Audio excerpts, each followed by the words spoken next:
down there in amongst the trees. The field still together. We lost one rider this morning when we set off, so we got most of them, I think, but a few chaps who fell off have still not quite made it back in to the race. We've got about 190 riders in the race overall. There's a chap here looking like a Canadian canoe, that one, isn't it? Right, 3 kilometres to go then. And if you're not in the first 100 riders or 50 riders here, then your chance of winning the stage is completely gone. I said, very nice roads indeed as they sweep around here in towards the finish, with this town being set upon those 2 rivers. The capital of Europe it is, and who's going to be top dog when they go out from here and jumping on the aeroplanes to fly off down to Italy for the stage the day after tomorrow. Can Cipollini then get his 3rd victory? Because tomorrow, day after tomorrow, not a cat's chance in hell of Mr. Cipollini getting a stage victory, because it's up a thumping great climb to finish the stage tomorrow. And Serio's made his way back up there. I think that was just him who we suddenly saw work his way through. So he's worked very hard indeed, and so helping as best he can do. And still then we see the speed up here, stopping anybody coming off the wheels and starting to go and upset the action. They've got to keep the pace up then, and still again the Acqua Saperna team start to wind this one up.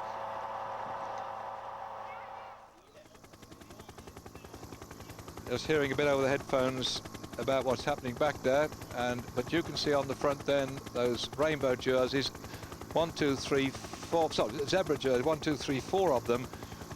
And where's Cipollini back there?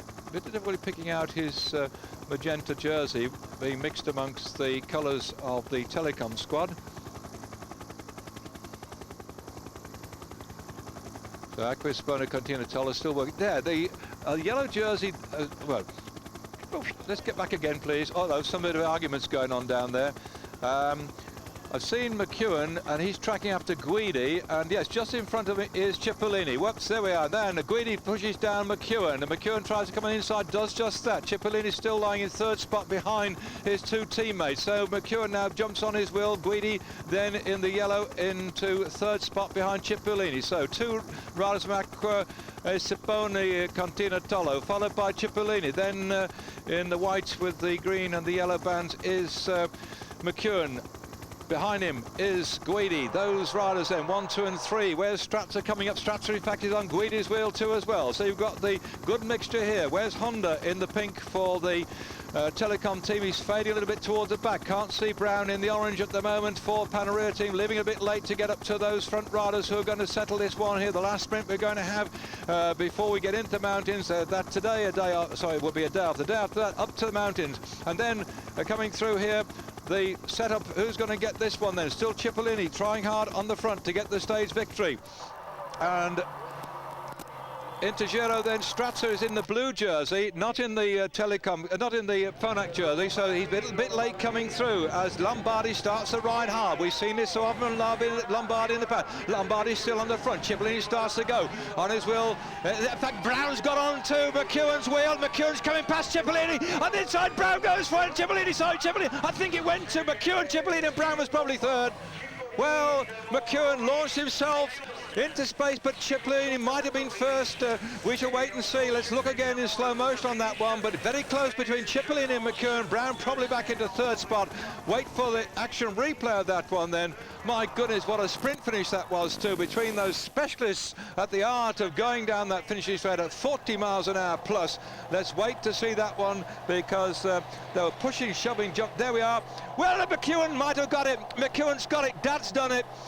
Ewan McEwen, his baby son, won't know what his dad has done. The little lad was born less than a week ago. Angelique, his wife, will have been watching this, probably on Eurosport. I'm not sure that Belgian television is covering the Tour of Italy. There's been a falling out between the organisation of the television coverage from Italy and some of the terrestrial stations, but certainly it will be out there in Eurosport. And this information and news will go out to Australia too as well, that McEwen has now done what he set out to do. He was pushed back into 3rd place the other day when Brown infiltrated. But let's watch again as the Australian champion who has had something like about 11 victories so far this season, has now pulled it off, and only just by a gnat's whisker, or whatever they have in Australia. I suppose it'd be a mosquito up in the north, but certainly see the Panarea just going through here as Brown starts to move through. Left it a bit late, by the way, having to thread through the lead-out men who were just coming back at him. Found his way through, but up in front, McEwen had done a great job to stop anybody coming by him. So as Lombardi on the front pulls off, this time Lombardi didn't take McEwen into the barriers like he tried to do before, which he said was accidental, but watch Lombardi start to come away, and see then the timing for the sprint when still just hovering there. McEwen waiting for this one. There Lombardi goes, this time sensibly.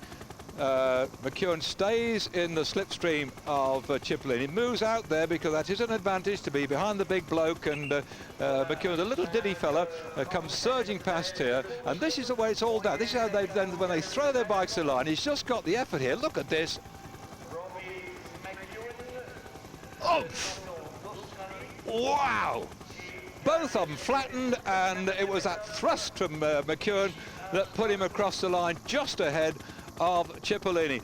Well, I might sound a bit biased about this because yes, I'm a great Cipollini fan too as well, but after yesterday's puncture when McEwen couldn't get in there with the finishing sprint, after the day before when they went up the climb into Arm when it really knocked the stuffing out of his leg, it has finally happened. Oh, in fact, no, it was Degana back in third spot, and his teammate from the Panarea team, Brown, didn't manage to get back. So the two orange jerseys, Degano, as I mentioned before, a bit of a lead-out man for Brown. In this case, he stayed there and didn't. Brown couldn't come past him. But so we've got Cipollini being pushed back by the little chap himself, the Australian champion, surging through.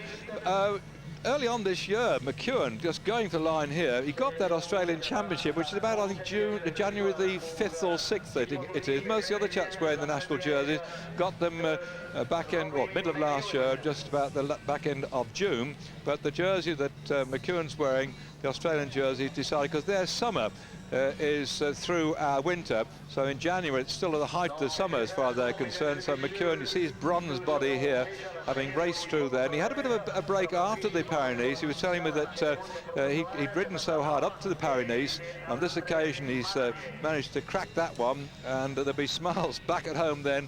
And I'm sure, I know they've wet the baby's head already. And they'll probably now have a little sherbet because tomorrow is a day off. And we're not going to see him on Saturday, by the way, McEwen climbing up that great mountain at the finish of it all. Phew. Right. Well, we saw the most modern building, I suppose, in Strasbourg, the European Parliament building. Now we're looking at this cathedral, by the way. That is 142 metres, 466 foot high, that spire, right up there to the top of it, right up in the sky anyway. So that's a marvellous old building it is, and right up there in the sky is the top of that spire, 142 metres up in the sky. Well, jumping for joy, celebrating is McEwen, I'm sure about that. The Lotto Adeco team will be pleased with that one. And they're going back to have a look at the building on the right-hand side there. An amazing building it is too. What a contrast we're seeing, that very old cathedral and the new modern building, which you've just been having a good look at as well.